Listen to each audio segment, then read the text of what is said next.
ನಮಸ್ತೆ ಎಲ್ರಿಗೂ. Hi my dear student. C, last ಕ್ಲಾಸಲ್ಲಿ ನಾವು ಇನ್ಹೇಲೇಷನ್, ಎಕ್ಸಲೇಷನ್, ಬ್ರೀತಿಂಗ್ ರೇಟ್ ಇದ್ರ ಬಗ್ಗೆ ಡಿಸ್ಕಸ್ ಮಾಡಿದ್ವಿ. ಆ್ಯಂಡ್ ನಿಮ್ಮ ಬ್ರೀತಿಂಗ್ ರೇಟನ್ನು ಕೌಂಟ್ ಮಾಡ್ಕೊಳ್ಳಿ ನಿಮ್ಮ ಫ್ರೆಂಡ್ಸ್ದು ಆ್ಯಂಡ್ ನಿಮ್ಮದು ಅಂತೇಳಿ ಹೇಳಿದ್ದೆ. ಒಂದು ಹೋಮ್ವರ್ಕ್ ಕ್ವೆಶನ್ಸ್ನ ಕೊಟ್ಟಿದ್ದೆ. ಇವತ್ತು ಈ ಟೇಬಲ್ನ ಫಿಲ್ ಮಾಡೋದ್ರ ಮೂಲಕ ನಿಮ್ಮದು ಮತ್ತು ನಿಮ್ಮ ಫ್ರೆಂಡ್ಸ್ದು ಈ ಟೇಬಲ್ನಲ್ಲಿ ನೀವು ಸಹ ಫಿಲ್ ಮಾಡ್ಕೊಳ್ಳಿ. ಆ್ಯಂಡ್ ನಾನು ಒಂದಿಷ್ಟು ಎಕ್ಸಾಂಪಲ್ಸ್ನ ಈ ಟೇಬಲ್ನಲ್ಲಿ ಫಿಲ್ ಮಾಡ್ತೀನಿ. ಓಕೆನಾ? ಸಿ ನೆಕ್ಸ್ಟ್ ಟೇಬಲ್ 6.1 ನೋಡಿ. Changes in breathing rate under different conditions. ಬೇರೆ ಬೇರೆ ಪರಿಸ್ಥಿತಿಗಳಲ್ಲಿ ಶ್ವಾಸಕ್ರಿಯೆ ದರದ ಬದಲಾವಣೆ ಹೇಗಿರುತ್ತೆ ಅಂತೇಳಿ ಫಸ್ಟ್ ಒನ್ ನಾವು ತಗೊಳ್ಳೋಣ.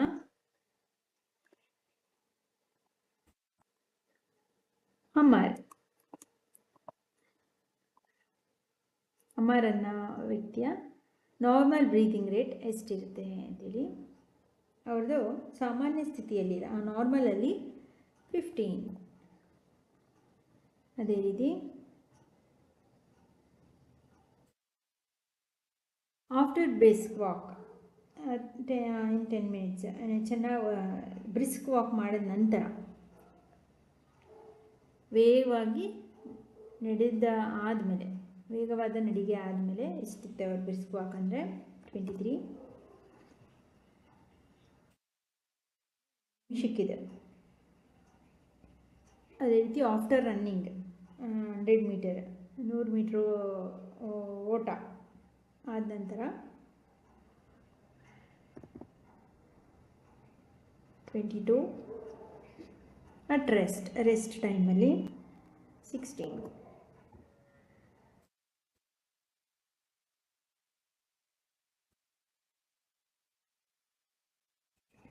Next 2.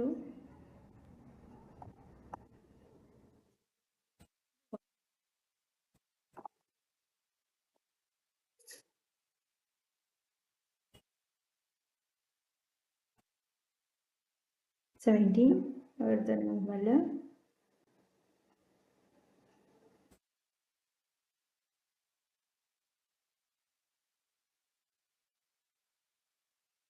Define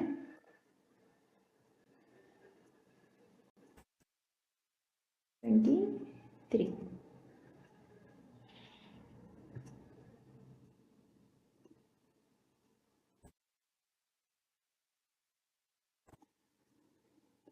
Chandu normal breathing rate 16. After brisk walk 24.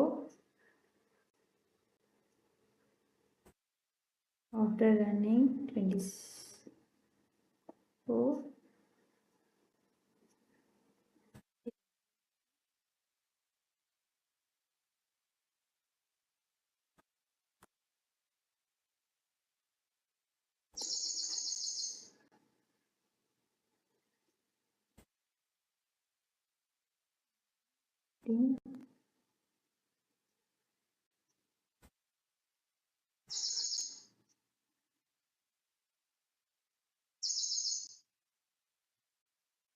Fourth one, women.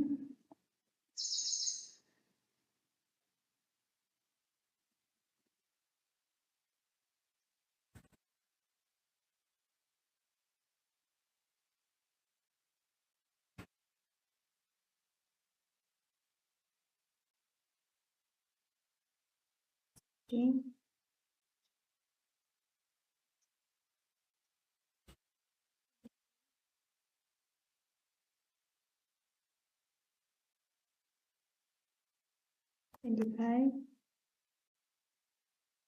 Address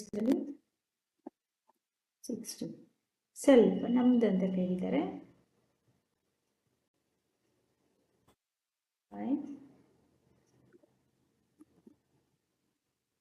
Divya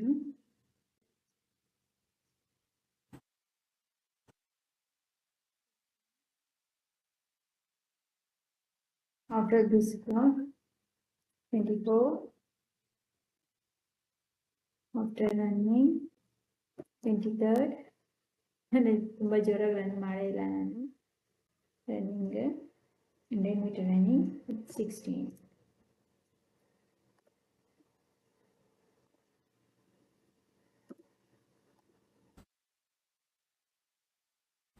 These two ನಿಮ್ಮದು ಮತ್ತು ನಿಮ್ಮ ಫ್ರೆಂಡ್ಸ್ಗಳದ್ದು 1 ನಿಮಿಷಕ್ಕೆ ಸಾಮಾನ್ಯ ಸ್ಥಿತಿಯಲ್ಲಿ ಮತ್ತು ಬ್ರಿಸ್ಕ್ ವಾಕ್ ನಂತರ 100 ಮೀಟರು ಆದ ನಂತರ ಅಟ್ ರೆಸ್ಟ್, ಇಷ್ಟು ಸಹ breathing rates. C next.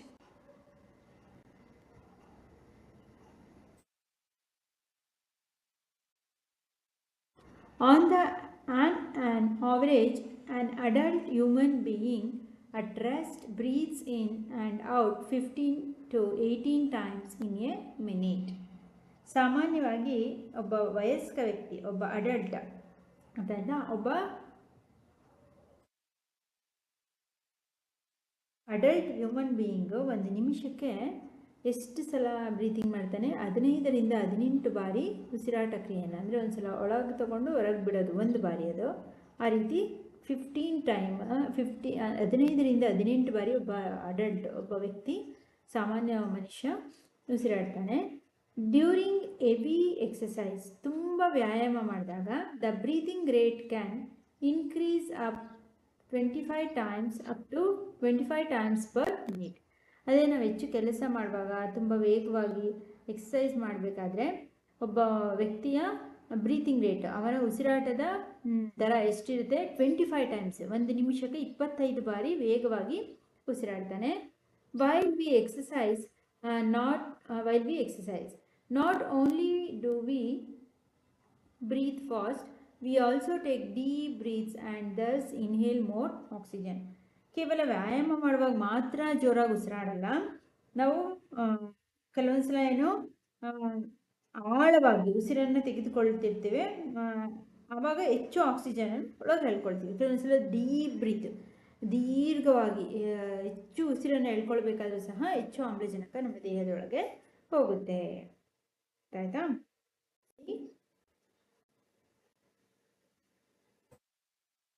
Supply to our cells, ನೆನ್ನೆ ಎಲ್ಲಿವರೆಗಾಗಿತ್ತು? It speeds up the break down of food and more energy is released. Does this explain why do we feel hungry after a physical activity?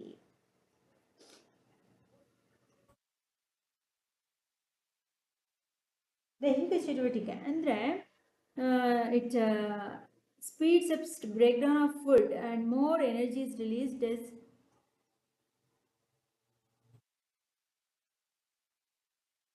ನಾವೇನಾದರೂ ತುಂಬ ಕೆಲಸ ಮಾಡಿದ್ಮೇಲೆ ಅಥವಾ ಯಾವುದಾದ್ರು work ಮಾಡಿದ್ಮೇಲೆ ನಮಗೆ ತುಂಬ ಬೇಗ ಆಗುತ್ತೆ, ಅನುಭವ ಉಂಟಾಗುತ್ತೆ. ಬೇಗ feel hungry after a physical activity. ಏನಾದರೂ ಈಗ ನೀವುಗಳೇ ಆಗಲಿ, ಮಾರ್ನಿಂಗ್ ಟಿಫನ್ ಮಾಡಿರ್ತೀರ, ತಿಂಡಿಯನ್ನು ತಿಂದಿರ್ತೀರ, ಸ್ಕೂಲಲ್ಲಿ ಫಸ್ಟು ಕ್ಲಾಸೆಲ್ಲ ಕೂತಿರ್ತೀರ, ಸೆಕೆಂಡ್ ಅಥವಾ ಥರ್ಡ್ ಪೀರಿಯಡ್ ನಿಮ್ಮ ಆಟಕ್ಕೆ ಬಿಟ್ಬಿಟ್ರೆ ಅಂದ್ಕೊಳ್ಳಿ, ಚೆನ್ನಾಗಿ ಅಲ್ಲಿ ಆಟ ಆಡಿರ್ತೀರ, ಇನ್ನೂ ಬೆಲ್ಲೇ ಆಗಿರಲ್ಲ, ಆಲ್ರೆಡಿ ನಮ್ಗೆ ಹಶ್ವಾಗ್ತಿರುತ್ತೆ ಅಲ್ವಾ? ಅದೇ ಸುಮ್ಮನೆ ಕೂತ್ಕೊಂಡು ಪಾಠ ಕೇಳಿದ್ರೆ ಅಷ್ಟು ಬೇಗ ಹಶ್ವಾಗಲ್ಲ, ಆ ಟೈಮಿಗೆ ಹಶ್ವಾಗುತ್ತೆ, 1:30 ಆ ಥರ. ಅದೇ ನಾವು ಸೆಕೆಂಡ್ ಪೀರಿಯಡ್ ಅಥವಾ ಥರ್ಡ್ ಪೀರಿಯಡ್ ಚೆನ್ನಾಗಿ ಆಟ ಆಡ್ಕೊಂಡು ಬಂದುಬಿಟ್ರೆ ಬೇಗ ಹಶ್ವಾಗ್ತಿರುತ್ತೆ. ಯಾಕೆ ಅಂತೇಳಿ ಕೇಳ್ತಿದ್ದಾರೆ. ಅಂದರೆ ಫಿಸಿಕಲ್ ಆ್ಯಕ್ಟಿವಿಟಿ ಆದಾಗ, ದೈಹಿಕ ಚಟುವಟಿಕೆ ಆದ ನಂತರ ಹಸಿವಿನ ಅನುಭವ ಆಗುತ್ತೆ. ಯಾಕೆ? When you feel drowsy, does your breathing rate slow down? Does your body receive sufficient oxygen? ಏನು, ನೀವು ಡ್ರಾಸಿ ಅಂದರೆ ಇಲ್ಲಿ ತೂಕಡಿಸೋದು, ನಿದ್ದೆ ಮಾಡಬೇಕಾದ್ರೆ ತೂಕಡಿಕೆ ಬರುತ್ತಲ್ಲ, ಆ ರೀತಿ ತೂಕಡಿಸುವಾಗ does your breathing rate is slow down, ನಿಮ್ಮ ಉಸಿರಾಟ ಶ್ವಾಸಕ್ರಿಯೆ ದರ ಕಡಿಮೆ ಆಗ್ತಿರುತ್ತೆ. Does your body receive sufficient oxygen, ಹಾಗಾದರೆ ನಿಮ್ಮ ದೇಹಕ್ಕೆ ಸಾಕಾಗುವಷ್ಟು ಆಮ್ಲಜನಕ ಪಡೆದುಕೊಳ್ತಿದೆಯೇ? ಅಂದರೆ ನೀವು ಬ್ರೀತಿಂಗ್ ರೇಟು, ನಿಮ್ಮ ಉಸಿರಾಟದ ದರದ ವೇಗ ಕಡಿಮೆ ಆಗ್ತಿರುತ್ತೆ, ಸ್ಲೋ ಆಗ್ತಿರುತ್ತೆ. ಆಯ್ತಾ? ಇದರಿಂದಾಗಿ ನಿಮಗೆ ಸಾಕಷ್ಟು ಆಮ್ಲಜನಕ ಸಿಗುತ್ತಾ ಅಂತ ಕೇಳ್ತಾ ಇದ್ದಾರೆ.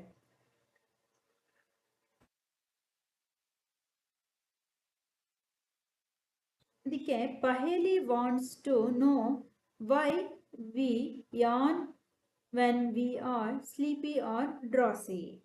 ನಾವು ನಿದ್ದೆ ಮಾಡುವಾಗ, ನಿದ್ದೆ ಮಂಪರಿನಲ್ಲಿ ಇರಬೇಕಾದ್ರೆ, ನಿದ್ದೆ ಬರೋದಕ್ಕೂ ಮುಂಚೆ ಅಥವಾ ನಿದ್ದೆ ಮಂಪರಿನಲ್ಲಿ ಅಥವಾ ತೂಕಡಿಸ್ತಿದ್ದಾಗ ಯಾಕೆ ನಾವು ಯಾನ್ ಅಂದರೆ ಆಕಳಿಸ್ತೀವಿ, ಯಾಕೆ ಆಕಳಿಕೆ ಉಂಟಾಗುತ್ತೆ ನಮಗೆ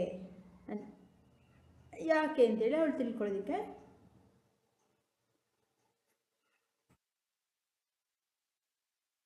ಯಾಕೆ ನಮಗೆ ನಾವು ನಿದ್ದೆ ಮಂಪರಿನಲ್ಲಿದ್ದಾಗ ಆಕಳಿಕೆ ಬರುತ್ತೆ ಅಂತ ಯಾಕೆ ಹೇಳಿ? Because our breathing slow down. ನಮ್ಮ ಬ್ರೀತಿಂಗ್, ನಮ್ಮ ಉಸಿರಾಟ ಅಥವಾ ಶ್ವಾಸಕ್ರಿಯೆ ಕಡಿಮೆ ಇರುತ್ತೆ, ಹಾಗಾಗಿ ನಮಗೆ ಆಕಳಿಕೆ ಉಂಟಾಗುತ್ತೆ. ಅರ್ಥ ಆಯ್ತಾ?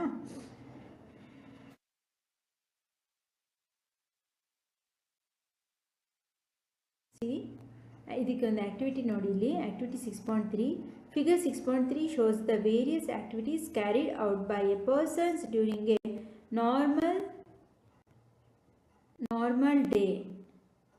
ಏನು ಇಲ್ಲಿ ನೋಡಿ ಚಿತ್ರದಲ್ಲಿ ಕೊಟ್ಟಿರೋದು variation in the breathing rate during different activities. ಬೇರೆ ಬೇರೆ ಚಟುವಟಿಕೆಗಳಲ್ಲಿ ಶ್ವಾಸಕ್ರಿಯೆ ದರ ವ್ಯತ್ಯಾಸ. ಇಲ್ಲಿ ಎಲ್ಲರಲ್ಲೂ ಒಂದೇ ರೀತಿಯ ಶ್ವಾಸಕ್ರಿಯೆ ಇದೆಯಾ? ಇಲ್ಲಿ ಆರಾಮಾಗಿ ಮಲ್ಕೊಂಡಿದ್ದಾರೆ, ಇಲ್ಲಿ ಬಟ್ಟೆ ವಾಶ್ ಮಾಡ್ತಿದ್ದಾರೆ, ಇಲ್ಲಿ ರೀಡಿಂಗ್ ಮಾಡ್ತಿದ್ದಾರೆ, ಇಲ್ಲಿ ಮೆಟ್ಲು ಸ್ಟೆಪ್ಸ್ನ ಹತ್ತುತ್ತಿದ್ದಾರೆ, ಇಲ್ಲಿ ಹೋಗ್ತಿದ್ದಾರೆ, ಇಲ್ಲಿ ನಡ್ಕೊಂಡು ಹೋಗ್ತಿದ್ದಾರೆ, ವಾಕ್ ಮಾಡ್ತಿದ್ದಾರೆ. ಇವರೆಲ್ಲರಲ್ಲೂ ಒಂದೇ ರೀತಿಯ ಶ್ವಾಸಕ್ರಿಯೆಯ ದರ, ಉಸಿರಾಟದ ದರ ಒಂದೇ ರೀತಿ ಇರುತ್ತಾ ಅಂತೇಳಿ ಕೇಳ್ತಿದ್ದಾರೆ.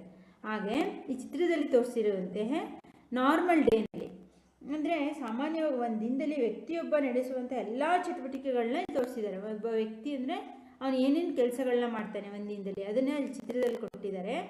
Can you say in which activity the rate of breathing will be the slowest and in which it will be the fastest? ಹಾಗಾದರೆ ಇಲ್ಲಿ ಕೊಟ್ಟಿರ್ತಕ್ಕಂತಹ ಈ ಚಟುವಟಿಕೆಯಲ್ಲಿ ಎಲ್ಲ ಕೆಲಸಗಳಲ್ಲಿ ಅತಿ ಕಡಿಮೆ ಬ್ರೀತಿಂಗ್, ತುಂಬ ನಿಧಾನವಾಗಿ ಉಸಿರಾಟ ಮಾಡುವಂಥದ್ದು, ಶ್ವಾಸಕ್ರಿಯೆ ನಡೆಸುವಂಥದ್ದು ಕೆಲಸ ಯಾವುದು?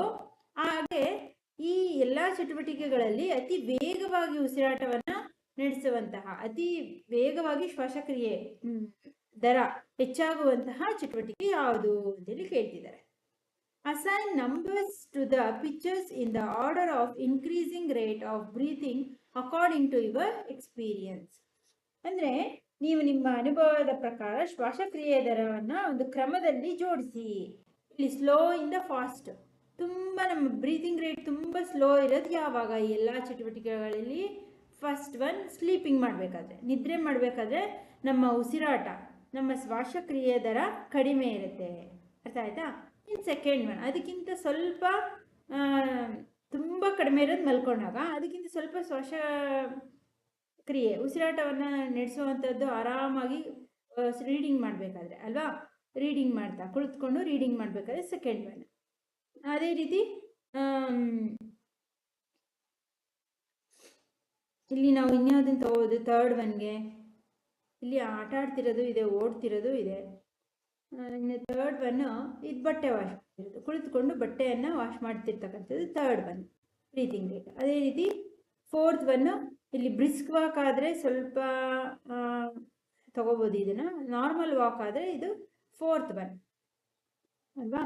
ಒಂದು ಕ್ರಮದಲ್ಲಿ ಬರಿಬೇಕು ಅಂದರೆ ಇದು ಫಸ್ಟ್ ಒನ್, ಇದು ಸೆಕೆಂಡ್ ಒನ್, ಬಟ್ಟೆ ವಾಶ್ ಮಾಡೋದು ಥರ್ಡ್ ಒನ್, ವಾಕ್ ಮಾಡ್ತಿರ್ತಕ್ಕಂಥದ್ದು ಫೋರ್ತ್ ಒನ್, ಸ್ಟೆಪ್ಸ್ ಹತ್ತುತ್ತಿರುವಂಥದ್ದು ಇಲ್ಲಿ ಬ್ರೀತಿಂಗ್ ರೇಟ್ ಸ್ವಲ್ಪ ವೇಗವಾಗಿ ಇರುತ್ತೆ ಫಿಫ್ತ್ ಒನ್, ರನ್ನಿಂಗ್ ಮಾಡ್ತಕ್ಕಂಥದ್ದು ಸಿಕ್ಸ್ತ್ ಒನ್. ಇದು highest breathing rate running, lowest breathing rate sleeping. ಅರ್ಥ ಆಯ್ತಾ?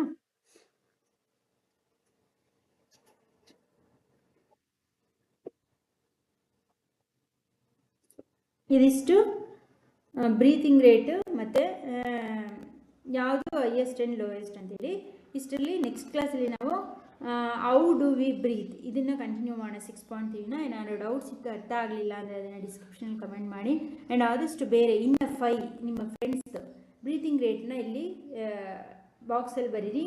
ಅಲ್ಲಿ 5 ನಾವು ಕೊಟ್ಟಿದ್ದೀವಿ, ಇನ್ನು 5 ಲಿಸ್ಟನ್ನು ನೀವು ಮಾಡಿ ಅವರ ಬ್ರೀತಿಂಗ್ ರೇಟ್ ಎಷ್ಟು ಡಿಫ್ರೆನ್ಸ್ ಇದೆ, ಯಾರ್ಯಾರದೇ ಕಡಿಮೆ ಹೆಚ್ಚಿದೆ ಅಂಥೇಳಿ ಅದನ್ನು ಇನ್ನು 5 ಹೋಮ್ವರ್ಕ್ ನಿಮಗೆ ಅದು. ಆ್ಯಂಡ್ ಆದಷ್ಟು ಎಲ್ಲ ಹೋಮ್ವರ್ಕ್ ಕ್ವಶನ್ಸ್ಗೂ ನೀವೇ ಆನ್ಸರ್ ಮಾಡೋಕ್ಕೆ ಟ್ರೈ ಮಾಡಿ. ಈ ಒಂದು ಆಡಿಯೋನ ನಿಮ್ಮೆಲ್ಲ ಫ್ರೆಂಡ್ಸ್ಗಳಿಗೂ ಶೇರ್ ಮಾಡಿ. ಇವತ್ತಿನ ಹೋಮ್ವರ್ಕ್ ಕ್ವಶನ್ಸ್ನ ತೊಗೊಳ್ಳಿ. The normal adult human being breathing rate, what is the breathing rate of adult human? Adult ಹ್ಯೂಮನ್ದು ಬ್ರೀತಿಂಗ್ ರೇಟ್ ಎಷ್ಟು? ಅದೇ ರೀತಿ what is the breathing rate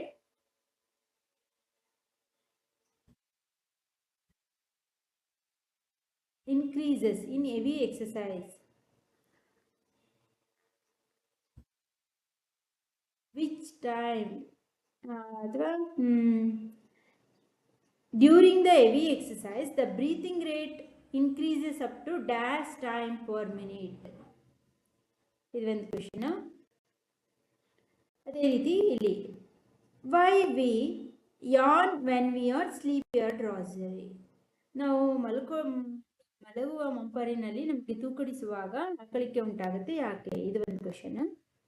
ಇದಿಷ್ಟು ಇವತ್ತು ಹೋಮ್ವರ್ಕ್ ಕ್ವೆಶನ್ಸು. ಆ್ಯಂಡ್ ದೆನ್ ಪ್ಲೇಲಿಸ್ಟ್ನ ಚೆಕ್ ಮಾಡಿ ಒಂದು ಲೆಸನ್ನ complete explanation, question and answers notes ಎಲ್ಲ ಸಿಗುತ್ತೆ. ಆ್ಯಂಡ್ ಟೆಕ್ಸ್ಟ್ ಬುಕ್ನ 2-3 ಟೈಮ್ ರೀಡ್ ಮಾಡಿ, ಇಂಪಾರ್ಟೆಂಟ್ ವರ್ಡ್ನ ಅಂಡರ್ಲೈನ್ ಮಾಡ್ಕೊಳ್ಳಿ, ಆಡಿಯೋನ ಆನ್ ಮಾಡಿಕೊಂಡು 2-3 ಟೈಮ್ ಟೆಕ್ಸ್ಟ್ ಬುಕ್ನ ರೀಡ್ ಮಾಡಿ. ಓಕೆನಾ? Okay my dear student, thank you.